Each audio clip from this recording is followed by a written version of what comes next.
আসসালামু আলাইকুম। সবাইকে আমন্ত্রণ জানাচ্ছি এবি নিউজ প্রাইম সংবাদে। আপনাদের সঙ্গে আছি আমি সুমাইয়া মেঘলা। শুরুতেই জানিয়ে দেব সংবাদ শিরোনাম। ডাকসু গঠনতন্ত্র সংস্কারে ছাত্র ইউনিয়নের সংবাদ সম্মেলন, ১২১ প্রস্তাবনা। বর্ষার আগে ১৯টি খালে পানি প্রবাহ নিশ্চিত করা হবে বলেন পরিবেশ উপদেষ্টা। উপজাতিদের পাসপোর্টে বাংলাদেশি উল্লেখ আছে, বাঙালি না বলেন বিএনপি নেতা দুদু। এলপি গ্যাসের দাম বৃদ্ধি আজ সন্ধ্যা ৬টা থেকে হচ্ছে কার্যকর। ১৫ বছরে $২৪০ বিলিয়ন বিদেশে পাচার, ফিরিয়ে আনার উদ্যোগের অভাব। সৌদি আরবে চলছে অবৈধদের গ্রেপ্তার কার্যক্রম, গ্রেপ্তার ২১,০০০ প্রবাসী। নারী দলে কোচ নিয়ে অসন্তোষ, দ্বিধা বিভক্ত ক্রীড়াঙ্গন। দর্শক, এতক্ষণ শুনছিলেন শিরোনাম, এখন বিস্তারিত। ঢাকা বিশ্ববিদ্যালয় ছাত্র সংসদ ডাকসু নির্বাচনের গঠনতন্ত্রে সংযোজন, বিয়োজন এবং সংশোধনের জন্য বাংলাদেশ ছাত্র ইউনিয়ন ঢাকা বিশ্ববিদ্যালয় সংসদ ১২১টি প্রস্তাবনা উপস্থাপন করেছে। রোববার ২ ফেব্রুয়ারি দুপুর ২টায় বিশ্ববিদ্যালয়ের মধুর ক্যান্টিনে এক সংবাদ সম্মেলনে এ সমস্ত সংস্কার প্রস্তাবনা প্রকাশ করা হয়। সংবাদ সম্মেলনে লিখিত বক্তব্য উপস্থাপন করেন ছাত্র ইউনিয়ন ঢাবি সংসদের সাধারণ সম্পাদক মাইন আহমেদ। সংযোজন, বিয়োজন সহ ডাকসু গঠনতন্ত্র সংশোধনের প্রস্তাবনাগুলো ২০টি ভাগে বিভক্ত করা হয়েছে। ২০টি ভাগকে আরও ১০১টি উপভাগে ভাগ করে মোট ১২১টি সংস্কার প্রস্তাবনা প্রদান করেছে ছাত্র ইউনিয়ন। আমরা শিক্ষার্থী অধিকার ও গণমুক্তির সংগ্রামের লড়াকু শক্তি বাংলাদেশ ছাত্র ইউনিয়ন ঢাকা বিশ্ববিদ্যালয় সংসদ একটি স্বাধীন, স্বতন্ত্র ঢাকা বিশ্ববিদ্যালয়ের শিক্ষার্থীদের দ্বারা গঠিত, নিয়ন্ত্রিত ও ঢাকা বিশ্ববিদ্যালয়ের শিক্ষার্থীদের প্রকৃত অর্থে প্রতিনিধিত্বশীল একটি গণতান্ত্রিক রাষ্ট্র গড়ার নিমিত্তে ডাকসু গঠনতন্ত্রের এই সংযোজন, বিয়োজন ও সংশোধন প্রস্তাবনা উত্থাপন করছি। বর্ষার পূর্বে ১৯টি খালের পানি প্রবাহ নিশ্চিত করার ঘোষণা দিয়েছেন পরিবেশ, বন ও জলবায়ু পরিবর্তন উপদেষ্টা সৈয়দা রিজওয়ানা হাসান। রোববার ২ ফেব্রুয়ারি মিরপুর ১৩ নম্বরে ঢাকা উত্তর ও দক্ষিণ সিটির ৬টি খাল পুনঃখনন কর্মসূচির উদ্বোধনকালে তিনি কথা বলেন। রিজওয়ানা হাসান উল্লেখ করেন, আমরা ৩-৪টি মন্ত্রণালয়ের সমন্বয়ে বর্ষার আগে খালগুলোর প্রবাহ পুনরুদ্ধারের বিষয়টি নিয়ে কাজ করছি। প্রথমে খনন কার্যক্রম শুরু হবে, পরে ধাপে ধাপে অন্যান্য কাজ সম্পন্ন করা হবে। ঢাকা শহরের ৪টা নদীকে দূষণমুক্ত করার কাজ শুরু করব। আমরা ম্যাপিং করে ফেলেছি। এক একটা নদীর নিচে ৩ থেকে ৫ মিটার হচ্ছে আপনার পলিথিনের স্তর। এগুলো তুলবার জন্য আলাদা ড্রেজার লাগে, সেগুলো আমাদের নেই। তো এই কাজগুলো জাতীয় পর্যায়ে হচ্ছে।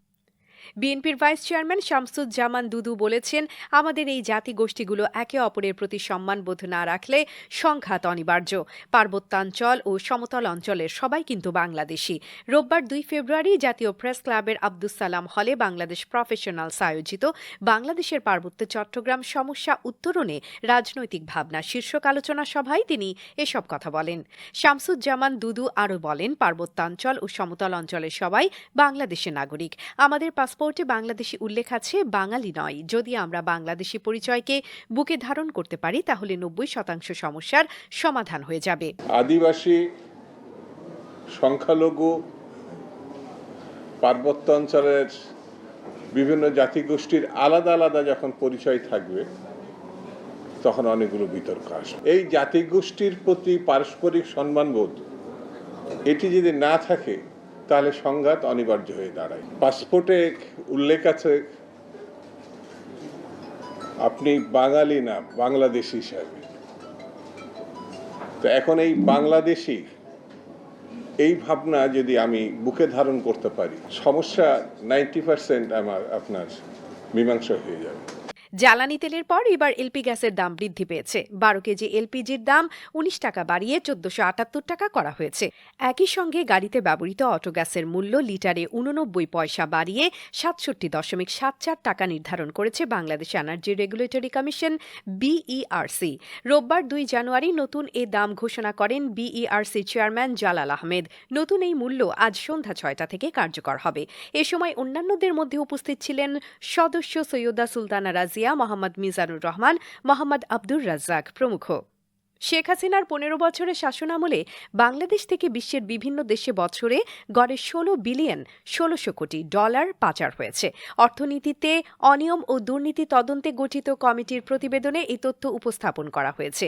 বাংলাদেশি মুদ্রায় এর পরিমাণ প্রায় ১,৯২,০০০ কোটি টাকা। বিস্তারিত দেখুন প্রতিবেদনে। বাংলাদেশি বিদেশে অর্থ পাচারের বিষয়টি এতটাই আলোচিত হয়েছে যে সাধারণ মানুষের কাছে এটি এখন এক প্রকার চর্চিত বিষয়। 2021-22 অর্থ বছরের বাজেট আলোচনা চলাকালীন তৎকালীন অর্থমন্ত্রী বলেছিলেন, কারা অর্থ পাচার করে তার তালিকা তার কাছে নেই, অথচ তার আশেপাশের সবাই এই পাচারে লিপ্ত ছিল। 5 আগস্ট সরকার পরিবর্তনের পর শ্বেতপত্র কমিটির প্রতিবেদনে উঠে এসেছে, গত 15 বছরে $240 বিলিয়ন বিদেশে পাচার করেছে পলাতক শেখ হাসিনা সরকার। এর মধ্যে রয়েছে ব্যক্তিগত এবং বিভিন্ন ব্যবসায়িক গোষ্ঠীর অর্থ পাচারের অভিযোগ। পাচারকৃত অর্থের ফেরত প্রক্রিয়া বর্তমানে বিভিন্ন বাধার সম্মুখীন হচ্ছে। বদলি এবং প্রশ্নবিদ্ধ নিয়োগের কারণে তদন্তের গতি মন্থর হয়ে পড়েছে। অর্থনীতিবিদরা আশাবাদী যে যথাযথ পদক্ষেপ নিলে পাচারকৃত অর্থ ফেরত আনা সম্ভব। অর্থ ফেরত আনার প্রক্রিয়া 5টি ধাপে সম্পন্ন হয়। প্রথমে অভিযুক্তদের শনাক্তকরণ, এরপর ব্যাংক হিসাব জব্দ, দরকারি তথ্য সংগ্রহ, আদালতে বিচারিক প্রক্রিয়া এবং অবশেষে অর্থ আদায়। বর্তমানে অধিকাংশ তদন্ত দ্বিতীয় এবং তৃতীয় ধাপের মধ্যে আটকে আছে। অর্থ ও বাণিজ্য উপদেষ্টা ডক্টর সালেহ উদ্দিন আহমেদ বলেন, পাচার হওয়া অর্থ ফেরত আনা সরকারের অন্যতম অগ্রাধিকার। সরকার ইতিমধ্যে আন্তঃসংস্থা টাস্ক ফোর্স পুনর্গঠন করেছে।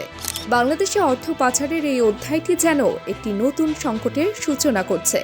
কিভাবে এই অবৈধ অর্থ ফেরত আসবে, এটাই এখন সবচেয়ে বড় প্রশ্ন। AB news text report. আবাসন, শ্রম ও সীমান্ত সুরক্ষা আইন লঙ্ঘনের অভিযোগে সৌদি আরবের আইনশৃঙ্খলা বাহিনী 21,000-এর বেশি প্রবাসীকে গ্রেপ্তার করেছে। গ্রেপ্তারকৃতদের মধ্যে 10,000 প্রবাসীকে তাদের নিজেদের দেশে ফেরত পাঠানো হয়েছে।